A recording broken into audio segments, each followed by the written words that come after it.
Okay, pag-test din ng ng camshaft position sensor, same lang din. Ayan, sa video natin. Okay. Panoorin niyo yung part 1 kasi nandun yung kung paano ko siya in-install. Okay, paano siya kinabit. Okay, negative, positive, LED, yung mga resistor, nasa part 1 po yan. Nasa part 1 ng ginawa nating video. Okay, pag nagka-trouble kayo, yan, maka-encounter kayo nito. Mas madaling pantesto sa halagang 7 pesos. Okay, yung connector, siyempre madidiskartehan nyo na kung ganito yung gamit ko, yung mga galing sa mga sakit din ng ganito. Yung mga partner na ito, mga galing sa sakit. Ayan, yun yung ginamit natin. Okay. Tinest natin yung camshaft position sensor. Buo siya. Ito. Okay.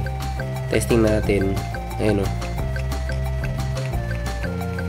Okay, nag-activate lang siya pag once na may tumama sa kanya. Ayan. Yung on-off niya. Once na may dumaan na sa kanya. Ayan o. Okay. Ayan. Magagamit nyo to sa mga gumagawa ng sasakyan. Okay, na-determine natin na hindi dito yung problema, hindi sa crankshaft,